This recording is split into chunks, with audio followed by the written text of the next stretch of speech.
வேலணை பிரதேச ஒருங்கிணைப்பு குழு கூட்டம் பாராளுமன்ற உறுப்பினரும் இணைத் தலைவருமான ஜெயச்சந்திரமூர்த்தி ரஜீவன் தலைமையில் இன்று ஆரம்பமாகவிருந்த நிலையில் இன்று காலை பிரதேச சபையின் உறுப்பினர்கள் சிலர் நுழைவாயிலை மறித்து தமது எதிர்ப்பினை தெரிவித்தனர். குறித்த கூட்டத்திற்கு தமக்கு அழைப்பு விடுக்கவில்லை எனவும் கூட்டத்தில் கலந்து கொள்வதற்கான அனுமதி வழங்குமாறும் உறுப்பினர்கள் பாராளுமன்ற உறுப்பினரிடம் கோரிக்கை விடுத்தனர். இதன்போது இவ்வாறான நிலை உருவானது.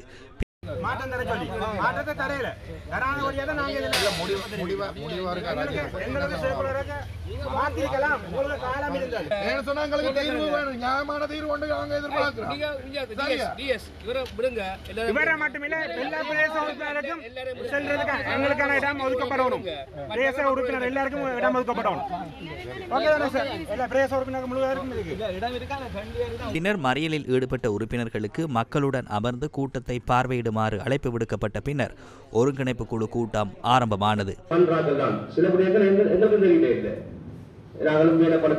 இதன்போது உள்ளே அனுமதி வழங்கப்பட்ட உறுப்பினர்கள் தமக்கு ஆசனம் ஒதுக்கப்படவில்லை எனவும் தாம் அதிக நேரம் நின்று கொண்டிருப்பதாகவும் தெரிவித்தனர்.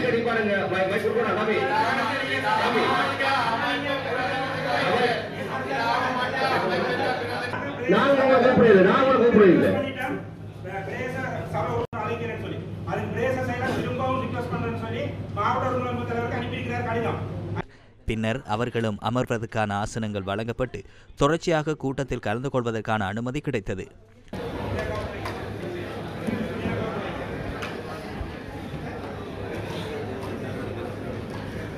ஆனால் எமக்கான ஆசனங்கள் ஒதுக்கீடு செய்யப்படாத காரணத்தால் மக்களுடனும் அரை மணித்தியாலத்திற்கு மேலாக நின்று கொண்டே கூட்டத்தில் கலந்து கொண்டிருந்தோம். அதன் பின்னர் கௌரவ பாராளுமன்ற உறுப்பினர்கள் மற்றும் அவர்களது பிரதிநிதிகள் வராத காரணத்தினால் 10-12 கதிரைகள் முன்வரிசையிலே காலியாக இருந்ததன் காரணமாக அதில் வந்து அமரும்படி இணைத்தலைவர்களான பாராளுமன்ற உறுப்பினர் மற்றும் பிரதேச செயலாளர் அவர்கள் பணித்ததன் பேரில் அந்த கதிரையில் இருந்து இந்த கூட்டத்தின் சொல்ல வேண்டிய கருத்துக்களையும் பிரதேச அபிவிருத்தி சம்பந்தமான கருத்துக்களையும் முன்வைத்திருந்தோம். ஒருங்கிணைப்பு தலைவர்கிட்ட தீர்மானம் அல்ல, இது ஒரு சர்க்குலர் படி டிஎஸ் அலுவலகம் தான், பிரதேச செயலகம் தான் இதை ஒழுங்கு செய்கின்றது.